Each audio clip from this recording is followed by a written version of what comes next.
Hi friends, இன்றைக்கி நம்ம என்ன செய்ய போகிறோம்னா பாதாம் பால் தான் செய்ய போகிறோம். இப்போ நம்ம 1/2 லிட்டர் பாலுக்கு 1/2 லிட்டர் தண்ணி சேர்த்துருக்கோம். பாதாம் பால் தண்ணியாக இருந்தால் தான் செம்ம டேஸ்ட்டாக இருக்கும். இப்போ இது கொதித்து வரும்போது சர்க்கரை 1/2 லிட்டர் பாலுக்கு உங்களுக்கு எவ்வளோ சர்க்கரை வேணுமோ அவ்வளோ கலந்துக்குங்க. இப்போ நல்லா பால் கொதித்து வருது. இந்த டைமில் நம்ம பாதாம் மிக்ஸ் அரைச்சி வச்சுருக்கோம், நல்லா பேஸ்ட் மாதிரி, அதை ஆட் பண்ணிக்கலாம்.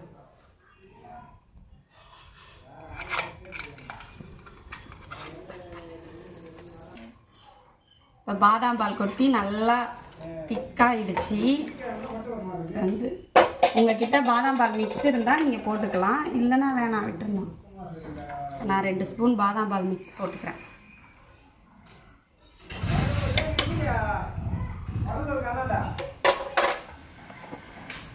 இனிமேல் பாலை கொதிக்க விட வேணாம், அப்படியே நீங்கள் இறக்கிடலாம். இதுவே போதும் பாதாம் பால். லாஸ்ட்டாக ஏலக்காய் இருந்தால் நீங்கள் உங்களுக்கு பிடிச்சனா ஏலக்காய் தூள் கொட்டி அப்படியே கிண்டி ஆஃப் பண்ணிட வேண்டியதான். அவ்வளோதான், பாதாம் பால் ரெடி. நம்ம செஞ்ச பாதாம் பால் எப்படி இருந்துச்சு?